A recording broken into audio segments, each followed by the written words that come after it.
Continuando con esta sesión solemne, vamos a tener el discurso de orden a cargo del señor General de Brigada Ejército del Perú, Juan Urbano Revilla. Invitamos a hacer uso de la palabra.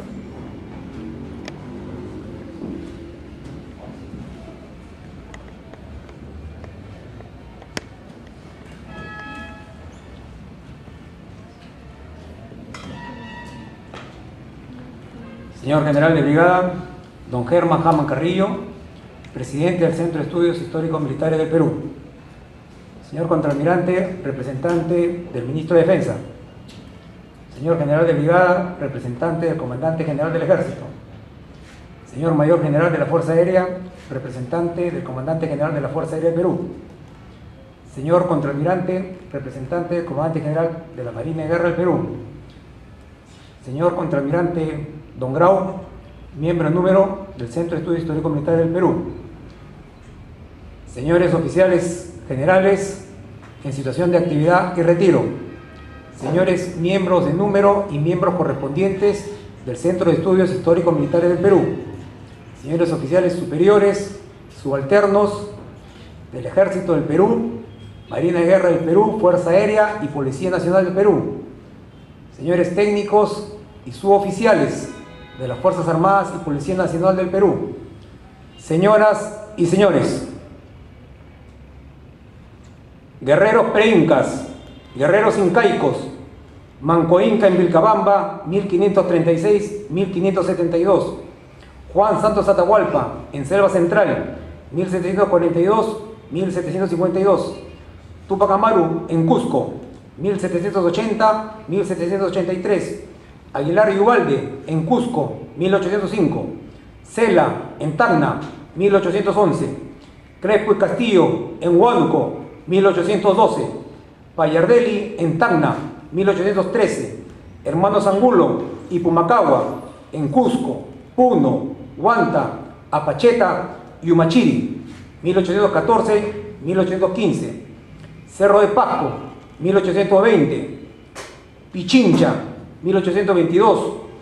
Torata, Moquegua y Cepita, 1823, Junín y Ayacucho, 1824, Sitio del Callao, 1826, Incursión a Bolivia, 1828, Ocupación de Cuenca y Portete de Tarqui, 1829, Yanacocha, 1835, Uchumayo y Socabaya, 1836, Portada de Guías, 1838, Yungay, 1839, Ingali, 1841,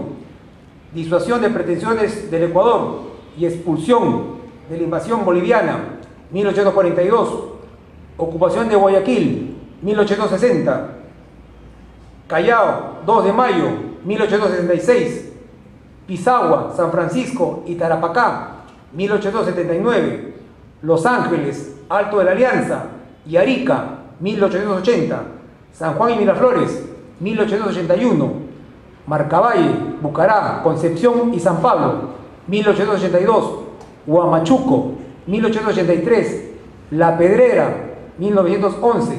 Huepí, 1933, Zarumilla, Toma de Arenillas, Santa Rosa, Machala y Puerto Bolívar, 1941, Mesa Pelada, 1966, Cordillera del Cóndor, 1981, Cenepa, 1995, Lucha contra el Terrorismo, 1983-2000, Chavín de Huántar, 1997, Braen, 2008-2017. El Ejército del Perú se encuentra intrínsecamente unido a la historia de la patria, y la historia está jalonada por los hechos de armas de los guerreros de todos los tiempos, estirpe indómita de los pueblos oriundos de costa, sierra y selva, que se funde en crisol de nativos, mestizos y criollos, quienes cargando en su mochila de combate la devoción a su suelo, lucharon por el fin supremo de la libertad, soberanía y defensa de su heredad territorial. Por ello, constituye un privilegio hacer uso de la palabra en este templo del patriotismo, el Honorable Centro de Estudios Históricos Militares del Perú, ante cuyo presidente, mi general, expreso mi gratitud por el honor conferido que enciende mi esencia de soldado al evocar el 193º aniversario de la batalla de Ayacucho y Día del Ejército del Perú, ocasión propicia para reflexionar sobre el profundo significado del ejército, cuya mejor constancia se encuentra registrada en los hitos relevantes de nuestra historia que nos demuestran el enorme sacrificio del pueblo convertido en hombres de armas, quienes lucharon en denodados esfuerzos para cimentar la patria libre y soberana que hoy gozamos. La gesta de Ayacucho representa ante el mundo la continentalidad de la causa libertaria de América, donde las armas peruanas, junto a las naciones hermanas, alcanzaron el más justo de los triunfos al sellar la independencia del Perú y de América. Es así que el Ejército del Perú asume el 9 de diciembre como su fecha jubilar, en la cual no solo rinde merecido homenaje a los bizarros vencedores de la quinoa, sino también evoca la memoria de todas las gestas gloriosas de sus armas, con el orgullo universal de ser herederos de la honra de un ejército que lo dio todo por la patria, sin ser jamás rendido, ni aún en las horas más adversas de la lucha, lo cual lo erige como busto sólido, fuerte e indestructible del patriotismo y honor nacional, sobre el cual sus hombres se hierven para no escatimar esfuerzo alguno y ser merecedores de la grandeza imperecedera de nuestros antepasados. El historial del soldado parte de tiempos pretéritos y funde sus raíces nativas con las primeras civilizaciones de nuestro territorio, que dieron origen a una serie de interacciones humanas, donde el conflicto estuvo presente, generado por las relaciones de propiedad y trabajo de la tierra. Aparecen entonces los primeros guerreros y armas básicas de ofensiva, como porras, cuchillos, lanzas y otros. Sobresalen las culturas Chavín, Huari y Tiahuanaco, como sociedades teocráticas representadas por sacerdotes guerreros y poblados con sistemas de fortificaciones militarizadas. Con el imperio del Tahuantinsuyo, entre los siglos XV y XVI, bajo los gobiernos de los incas, Pachacútec, Tupayupanqui y Huayna Cápac, se extienden los dominios del incanato anexando nuevos reinos por la vía de la diplomacia persuasiva, o si ésta fallaba, eran conquistados por los guerreros incaicos, organizados en ejemplares ejércitos de infantería, cuya fuerza y proyección se sustentaba en las armas, sistema de reclutamiento, caminos y tambos, que lo llevó a conquistar a pie vastas extensiones de nuestro continente, solo posible con un poderoso ejército. La toponimia originaria del territorio americano es testimonio de la presencia y señorío de la sociedad incaica. Con la conquista de los españoles se inicia la resistencia incaica en el legítimo derecho de defensa contra los invasores, generando una guerra justa. En esta lucha contra la dominación española actuaron los ejércitos autóctonos, el de Manco Inca, indómito por 36 años, hasta culminar en el reducto de Vilcabamba en 1562, el de Juan Santos Atahualpa, de composición multiétnica, que proclamó soberanía en las montañas de la selva, irreductible hasta 1752, el ejército de José Gabriel Tupac Amaru, compuesto por mestizos y mayoritariamente gente andina, que alcanzó unos 7.000 hombres armados de hondas, piedras y galgas, organizados en unidades disciplinadas y con jerarquía militar, contando con elementos de infantería, caballería y artillería. Ejército que remeció la estructura virreinal de 1780 a 1783, que fue duramente aplacado y provocó las más terribles represalias contra el pueblo que lo apoyó. La era virreinal no fue un periodo de inercia libertaria. Prueba de ello la encontramos en las múltiples acciones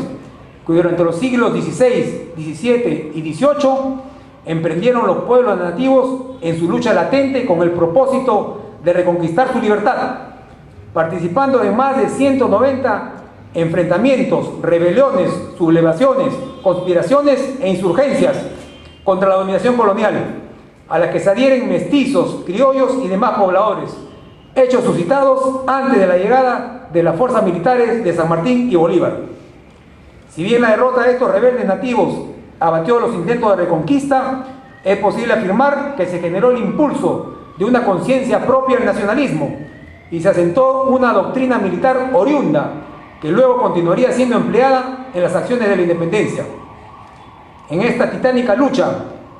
el mayor centro de poder virreinal en el continente americano se concentraba en el Perú y su capital,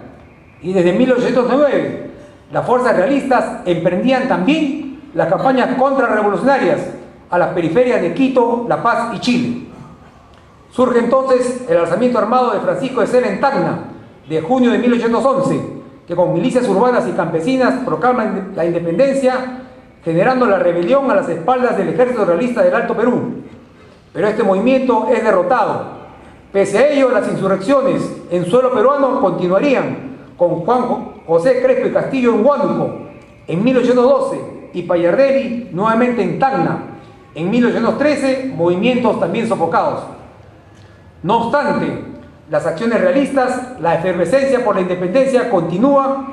y en ese contexto se produce la revolución de los hermanos José, Vicente y Mariano Angulo, quienes junto a Mateo García Pumacahua estructuran lo que se denomina los ejércitos nacionalistas, que de 1814 a 1815 desde el Cusco extienden sus movimientos en 3 ejes de combate: hacia Puno, La Paz, Huamanga y Arequipa, con lo cual convulsionan casi el 50% del territorio del virreinato del Perú. Estas fuerzas, compuestas por criollos, mestizos y curacas, fueron las primeras en adoptar el modelo de ejército europeo. Reciben entrenamiento militar y emplean fusiles, cañones y piezas de artillería, combinadas con el apoyo de miles de voluntarios con armas andinas, así como milicias rurales, jinetes y guerrillas. Proclamaron la independencia bajo bandera de guerra y símbolos patrios de tradición incaica, abocados a la procesión cristiana de la Virgen de la Mercedes. La Revolución Nacional emergida del Cusco había erosionado el poder virreinal a tal punto que el temible general Juan Ramírez, jefe de las fuerzas realistas contrarrevolucionarias, en su diario de guerra expresaba: poco quedaba ya que perder, calificando la situación como muy crítica y la más apurada en que hasta entonces nos habíamos visto. Llegó el infortunio con la derrota de las fuerzas patriotas en Humachiri, luego de lo cual siguieron los más crueles métodos de ejecución, como el quinteo realista,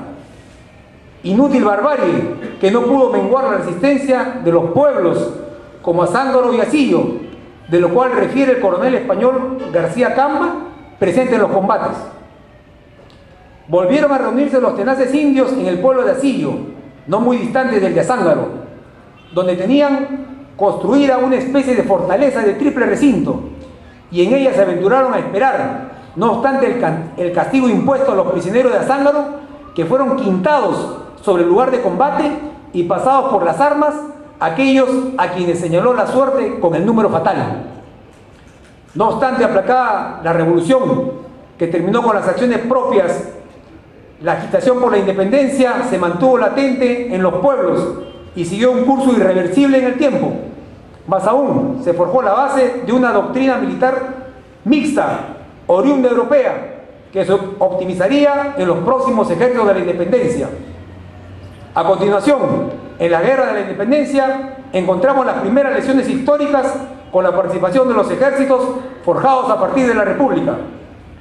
Primero, con el arribo de la fuerza del general San Martín en 1820 con el Ejército Libertador del Perú, se demostró el gran valor estratégico del mar en la proyección de las fuerzas para alcanzar los objetivos políticos y militares de la independencia. Segundo, a partir de 1821, con el Protectorado de San Martín, se crean las primeras estructuras del ejército republicano, con reglamentaciones propias y unidades militares como la Legión Peruana de la Guardia, más otros contingentes netamente peruanos, a la vez que se organizó la implementación de fuerzas de guerrillas y montoneras en apoyo a la causa libertaria. Fue tan fundamental el apoyo peruano que, a decir de Jorge Basadre, sin la ayuda efectiva de los peruanos, San Martín habría tenido que reembarcarse o habría sido batido. Tercero, quedó demostrado que la independencia solo se definiría contando con gran poder militar. Precisamente, con estos efectivos, las maniobras militares de San Martín obligaron a las fuerzas realistas del virrey La Serna a abandonar la capital e internarse en los Andes, donde se efectuarían los combates fundamentales de la independencia. Incluso, a fines de 1821, San Martín decide el apoyo a la campaña libertadora del norte, enviando tropas íntegramente peruanas de la división de Piura, compuesta por 1.700 hombres al mando del entonces coronel Andrés de Santa Cruz, quienes participan en las batallas de Riobamba y Pichincha, derrotando a los realistas en un paso fundamental para la independencia de Quito y que facilitó el posterior apoyo de las fuerzas provenientes de Colombia. El liberador San Martín, no obstante sus evidentes avances a nivel estratégico militar, se retira del Perú en 1822 y deja establecida la nueva representación política del Congreso, con lo cual emerge un nuevo liderazgo peruano que continuaría las acciones de la independencia. A partir de 1823, primero, el general José de la Mar liderando la Junta Gubernativa del Perú y luego el mariscal José de la Riva Agüero como presidente de la República emprenden las campañas militares a los puertos intermedios del país, las cuales no tuvieron los resultados esperados debido a que las fuerzas peruanas dependían de la llegada de otros contingentes extranjeros en la zona de operaciones donde no se concretó, debilitando ello la estructura y capacidad estratégica de dichas expediciones. Entonces, no se puede obviar el enorme esfuerzo de preparación de las tropas peruanas, el valor y sangre vertidos en las batallas de Torata y Moquegua, en el aura de la batalla de Cepita y en el fragoso repliegue. En estas acciones desaparecieron un gran número de las unidades del naciente ejército del Perú. Las nuevas medidas políticas del Congreso convocan la llegada del general Simón Bolívar en 1823 y se afirma la participación de los ejércitos auxiliares en la campaña de la independencia para combatir el poder virreinal, arribando tropas colombianas con unos 6.000 hombres. Bolívar recibe plenos poderes y con su ministro peruano, José Faustino Sánchez Carrión, adoptan severas medidas para elevar el número y preparación de las fuerzas patriotas, reclutando peruanos para completar las tropas colombianas y demás unidades. Se organiza entonces el Ejército Unido Libertador, compuesto por la división peruana al mando del general Lamar, la división auxiliar colombiana y los reducidos efectivos argentinos-chilenos que aún quedaban en el Perú. Se alcanzó a preparar a unos 10.000 hombres, quienes desarrollaron las batallas decisivas, primero en Junín, donde la caballería de los húsares del Perú alcanzó un relevante éxito sobre la española, hasta llegar a la célebre batalla de Ayacucho. A este combate arribaron las fuerzas en su máxima expresión militar, como diría el general Miller. Las tropas de ambas partes se encontraban en un estado de disciplina que hubiese hecho honor a los mejores ejércitos europeos. La trascendental victoria de las armas patriotas no solo logró rendir las fuerzas realistas, sino que abatió 300 años de dominación española en Perú y América, con tropas mayoritariamente de nacionalidad peruana, enmarcadas tanto en la división de la Mar como en los cuerpos colombianos. Esto demuestra la intensa participación de elementos peruanos en la gesta de la independencia, particularmente el peruano oriundo, el indígena que conformó la tropa y se vio obligado a participar en ambos bandos, demostrando pruebas de valor insuperable, pues muchas de esas batallas se ganaron debido a su coraje y resistencia a la fatiga. Soportaron el embate del enemigo y la hostilidad de la agreste naturaleza, ya sea integrando fuerzas regulares o en la acción de guerrillas. Vertieron su sangre de principio a fin, y a ello se debió el brillo inmortal del sol de Ayacucho en la libertad continental. Más aún, el nuevo liderazgo militar peruano, naciente de la independencia, como es el caso de Agustín Gamarra, Santa Cruz, Ramón Castilla, entre otros, demostró ser profundos conocedores del terreno y su clima, así como de la idiosincrasia de la tropa y su lengua, el quechua, combinando la táctica con el empleo de las guerrillas, haciendo del indígena un soldado irreemplazable en los Andes. Esto permitió configurar una doctrina militar peruana, acorde a nuestra realidad, y que fue empleada contra los realistas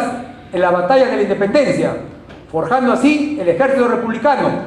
base del estamento militar que identifica su misión en la construcción del Estado a partir de la República y participa decididamente en su definición territorial gobernabilidad y afirmación de la nacionalidad. A partir de 1826, la iniciación de la República vino aparejada de un escenario internacional de inestabilidad, tensión y pretensiones geopolíticas que amenazaban la estabilidad y seguridad de la nueva República en el sur y norte peruanos, presentando desde entonces dos grandes desafíos al nuevo Estado: la consolidación de la independencia y la definición de los límites territoriales. Ello derivó en una política peruana eminentemente territorialista, que a la vez se volvió una misión militar asumida fundamentalmente por la acción de las fuerzas primigenias del ejército republicano. Entonces, en 1828, al considerarse que la permanencia de contingentes de la Gran Colombia en Bolivia representaban una amenaza a la seguridad del Perú, se inicia una campaña donde las tropas peruanas, al mando del general Gamarra, incursionan en Bolivia, obligando a la evacuación total de las tropas colombianas acantonadas en dicho territorio. Ante ello, la Gran Colombia manifiesta sus pretensiones sobre los territorios de Jaén y Maynas, aduce deuda por la independencia y termina declarando la guerra al Perú en 1829. Se inicia entonces una nueva campaña, donde las fuerzas peruanas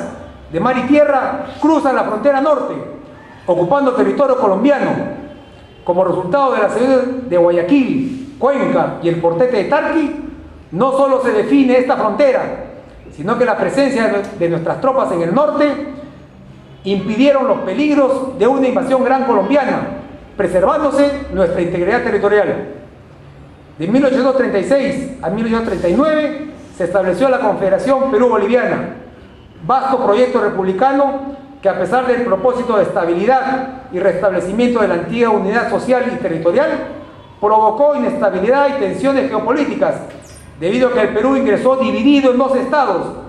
en una situación de debilidad y contraria a toda su esencia histórica, quedando en serio riesgo de seccionarse los territorios peruanos del sur. Esto fue comprendido por hombres como Salaverry, Gamarra, Castilla, Nieto, Lafuente, Vidal y otros, quienes con fuerzas propias integradas a las expediciones restauradoras emprendieron la lucha hasta lograr restituir la unidad territorial primigenia del Perú. No obstante, el asunto de Bolivia no había acabado. El anhelo de reincorporar los territorios del Alto Perú se mantuvo vigente, y por considerar latente la amenaza desde el sur, el presidente Gamarra invade el territorio boliviano en 1841, encontrando la muerte en la batalla de Ingavi, y con lo cual se puso fin a la salida de tropas peruanas al exterior en la búsqueda de conformar los límites republicanos y de la entidad propia de la República en la primera mitad del siglo XIX. Siguió la invasión boliviana al Perú en 1842, lo que significó una afrenta a la soberanía e integridad territorial, la que pudo ser rechazada por las tropas de Lafuente, San Román, Nieto, Vidal, junto con diversas fuerzas de guerrillas organizadas en el sur del país. De otro lado, las fuerzas de Torrico, desplegadas en simultáneo al norte, detuvieron la primera amenaza ecuatoriana en sus pretensiones sobre Maynas, manteniéndose incólume en la República.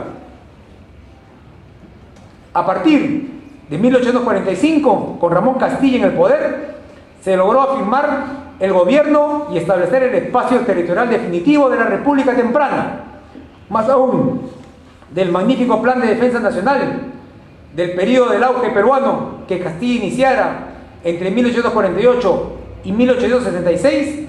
emerge la proyección continental del Perú sobre el mar del Pacífico y sirvió para rechazar las pretensiones europeas sobre esta parte de América, como queda demostrado con la ocupación de Guayaquil en 1860, para impedir el intento de Ecuador de entregar territorios peruanos a extranjeros, así como la gloriosa gesta de la lucha continental de 1866, con las jornadas victoriosas del 2 de mayo en la defensa del Callao, rechazando decididamente las pretensiones de reconquista de España. Sobre este agudo periodo de nuestra historia queda como sentencia el juicio crítico de Jorge Basadre. A pesar de las circunstancias adversas o infaustas en la primera parte del siglo XIX, el ejército representó a la nación. Sin Junín y sin Ayacucho, la patria no habría emergido. frente a los peligros de disolución, desintegración.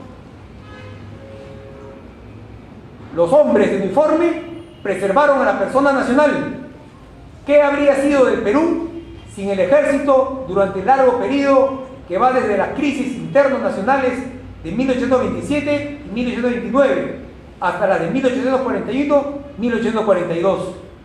¿Habría perdido girones de su patrimonio, elementos de su ser, acaso hasta su mismo nombre? Entonces, es indubitable afirmar que en esta guerra de la consolidación de la independencia quedó el mayor legado del ejército y las fuerzas armadas con el establecimiento del territorio peruano, ya que los límites alcanzados a mediados del siglo XIX resultaron de la afirmación de la seguridad interna, la lucha por la integridad territorial y la definición del espacio propio frente a los intereses geopolíticos del exterior, base para la estabilidad del gobierno y progreso nacional.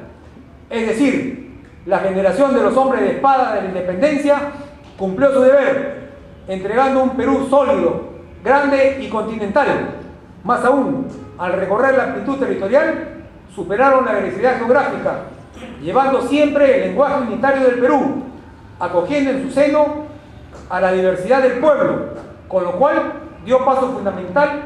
en la formación de la identidad nacional y la afirmación de lo peruano. Sin embargo, esta aura no fue mantenida en los años siguientes y surge en los nuevos gobiernos la incomprensión de los asuntos militares que llevaron a una endeble estructura político-militar del país, con reducción del ejército y la Fuerza Armada, tratados desventajosos y falta de previsión para la defensa. Así nos encontró a la hora más aciaga de nuestra historia, cuando en 1879 Chile nos declaró la guerra al Perú y Bolivia. Acudimos entonces a enfrentar la sentencia del destino, desplegando primero una gloriosa campaña marítima que con sus mayores esfuerzos no pudo impedir la invasión del país del sur. Siguieron las campañas terrestres y se llegó al fulgor de la victoria de Cáceres en Tarapacá. Sin embargo, también llegó el turno del holocausto de los defensores del sur. Allí, en Arica, donde quedaban Bolognesi y los suyos, dejados a su ventura y solo unidos en el morro los batallones del ejército, jefes y soldados que ante la adversidad se amalgamaron para hacer un coloso de fortaleza moral, de patriotismo e insignia del deber militar, para diseñar el oprobioso pedido de rendición, hasta caer en chido de honor, cumpliendo sus soberbias palabras de respuesta: pelearemos hasta quemar el último cartucho. Con el sacrificio de los héroes de Arica quedó salvado el honor nacional, como ofrenda máxima para las futuras generaciones de peruanos, al no haber rendido la plaza, que era el anhelo del invasor y que hubiera sido el peor de los lastres de los pueblos dignos. Por ellos tenemos hoy la entereza moral de mirar de frente al enemigo y a toda adversidad. Luego, en la defensa de Lima, tocó cumplir con su deber a los batallones de la reserva y sobre todo a la civilidad armada de prisa. Allí se ofreció en sacrificio la juventud de la patria y los restos de nuestra Fuerza Armada cayeron juntos, militares y civiles, ricos y pobres, en aquellas trincheras de San Juan y Miraflores, donde a la hora de la batalla todas las almas son iguales. No obstante lo funesto de la guerra, el caos y la división política, aún quedaban hombres de armas como Cáceres y las fuerzas irregulares del pueblo para levantar la resistencia de la Breña y demostrar al enemigo que ni en las horas más aciagas de la lucha se quebrará la voluntad nacional. Huamachuco quedó así como el cenit de la resistencia, donde todos ofrendaron hasta el último aliento por el Perú. Prueba de ello es el oprobioso repase de los heridos perpetuado por el invasor. Es más, allí ha quedado también la imagen de la abnegada Rabona, nombre pronunciado muchas veces con desdén, cuando en verdad llevó un rol excepcional en la historia. Fue la compañera fiel del soldado peruano del siglo XIX, que lo siguió en muchas de sus campañas. No solo fueron el soporte del soldado, sino que sufridas recorrían a pie cumbres y arenales. Muchas llevaban a un niño de pecho y no rehuían al combate, Por el contrario, con valor llegaban hasta empuñar las armas contra el enemigo y en las horas del combate, sin reparo alguno los fuegos, atendían a los heridos hasta caer con ellos o llevarlos desconsoladamente a la sepultura. La patria tiene aún una deuda con ellas. En la guerra con Chile, con lo poco disponible, lo dimos todo. Mucho fue lo que se hizo, pero mucho más quedó por hacer. Los defensores del Perú ingresaron al altar universal de la gloria, cubiertos de plomo y desgarrados por el corvo, destrozados sus cuerpos y hecho anicos nuestra bandera, pero cubiertos del heroísmo y amor a la patria, sin arriar jamás el pendón bicolor, ni entregar sus armas a la oprobiosa capitulación. Con ello preservaron el honor y la dignidad nacional. Las desgracias quedaron purificadas en lo sublime del sacrificio. Ellos cumplieron con su deber militar, pero más aún, cumplieron con el deber moral de darle al Perú un haz de luz en medio de la penumbra en que enfrentamos la infausta guerra que nos impuso el enemigo. Empieza el siglo XX con la implementación de las profundas reformas militares para fortalecer la profesionalización de las Fuerzas Armadas, iniciándose la modernización y equipamiento de las unidades militares del Ejército, de los antiguos centros de formación de cadetes del siglo anterior. Se instituye desde 1896 la Escuela Militar de Aplicación, actual Escuela Militar de Chorrillos, de donde egresan los nuevos cuadros de mandos castrenses. Producto de estas reformas son las victorias militares de las tropas del teniente coronel Óscar Benavides y la cañonera América en el combate de la Pedrera en 1911, rechazando en el ámbito de la guerra las pretensiones colombianas en la zona del Caquetá. Además, resultaron ejemplares las movilizaciones nacionales del año 1910 ante las tensiones surgidas en la frontera con Ecuador y con Bolivia, así como la movilización ante el conflicto con Colombia de 1933. En ellas, el ejército recibió y entrenó a los peruanos de todas las clases sociales, quienes acudieron al llamado de alerta de la patria. Luego, en 1941, las armas peruanas se ciñen los laureles de la victoria al recuperar territorios ocupados por Ecuador, donde brilla la operación militar conjunta. La ofensiva de las fuerzas terrestres del ejército alcanzó la victoria en Zarumilla, penetrando hasta Puerto Bolívar, utilizando por primera vez las operaciones aerotransportadas en el continente. Ese logro de las fuerzas peruanas es muestra clara de la apropiada articulación de la política en favor de la defensa nacional y que el éxito de la guerra deriva del correcto accionar conjunto.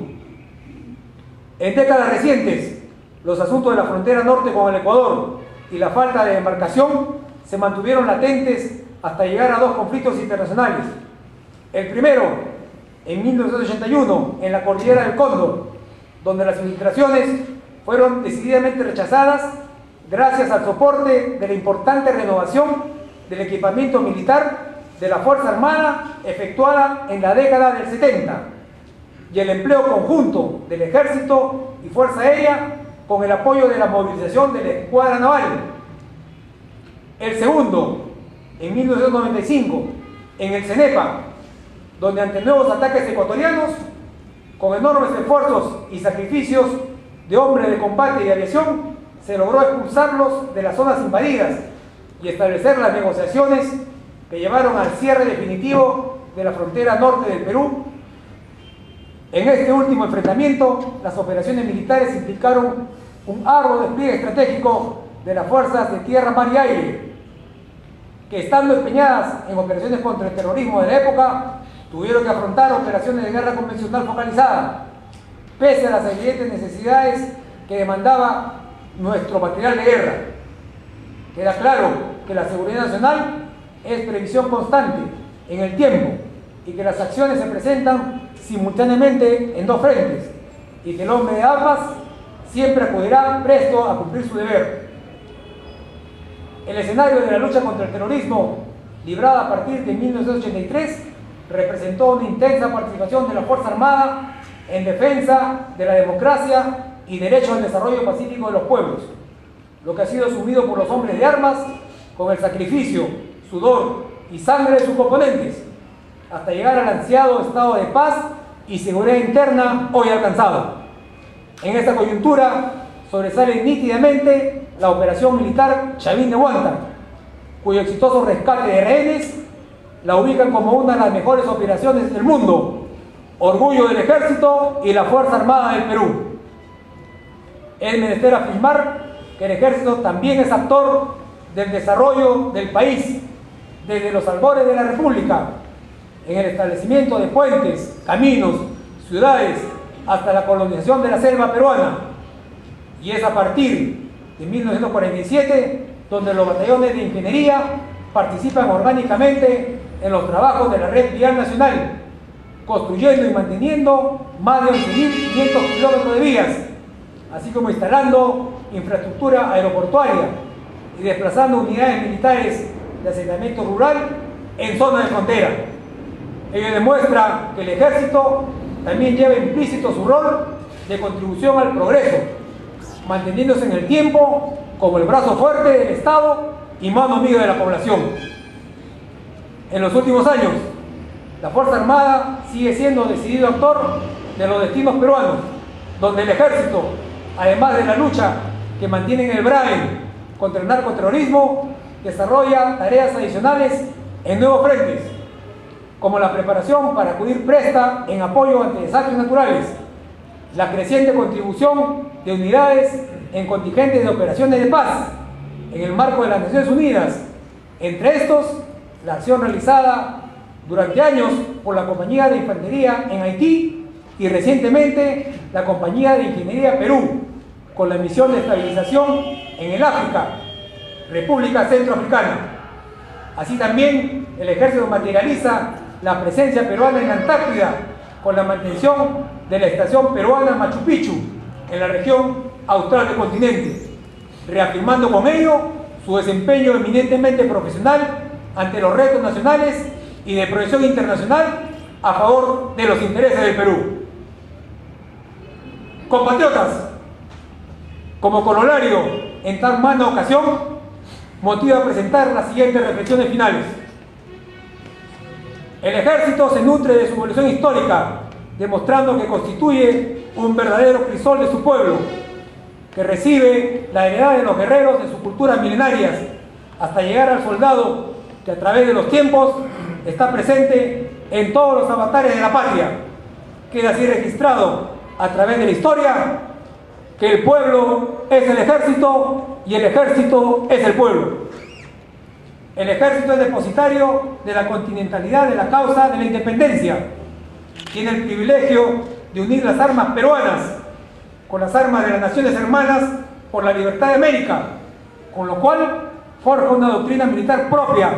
sustentada en el gran valor del soldado oriundo, de insuperable resistencia en acción regular y astucia en las guerrillas, afirmando el empleo de los Andes como escenario principal de las batallas decisivas. El Ejército ha cumplido su deber en las horas prósperas y en las más aciagas de la vida republicana, en defensa de su soberanía nacional, dejando un legado imperecedero de honor y sacrificio, con tenaz resistencia y sin claudicar jamás ante la adversidad. El Ejército se ha consolidado como una institución profesional que garantiza la integridad territorial y participa en las tareas de desarrollo nacional, brindando a la sociedad las condiciones de seguridad necesarias para la prosperidad del país en la senda del progreso y bienestar nacional. En tal razón, resulta imperioso concluir manifestando unas palabras de justo reconocimiento a todos los hombres y mujeres del Ejército del Perú, aquellos que se encuentran apostados en las unidades militares desplegadas en costa, sierra y selva, a quienes resguardan las fronteras y en particular a los que afrontan su deber ante las amenazas a la paz y desarrollo de los pueblos, actuando decididamente contra el flagelo del narcoterrorismo del BRAEN, cumpliendo con entereza la misión asignada. Por ello, constituye un compromiso el reafirmar en voz alta ante las nuevas generaciones castrenses que el soldado peruano está llamado a ser custodio de los pensamientos y sentimientos de nuestros héroes y continuador de sus hazañas, las que deberá llevar a cabo enseñando el valor sin cantancia y el triunfo sin trofeos, sin dejar espacios para la maledicencia ni a la facción partidaria, donde el militar nunca deberá buscar el aplauso ni mendigar la lisonja, pues le bastará el cumplimiento sobrio del deber, que no tiene precio, pero sobre todo deberá buscar ocupar un sitial ilustre en la gloria,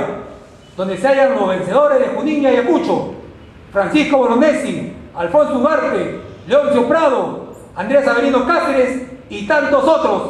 que entregaron sus vidas en los campos de batalla, aun cuando la victoria era esquiva.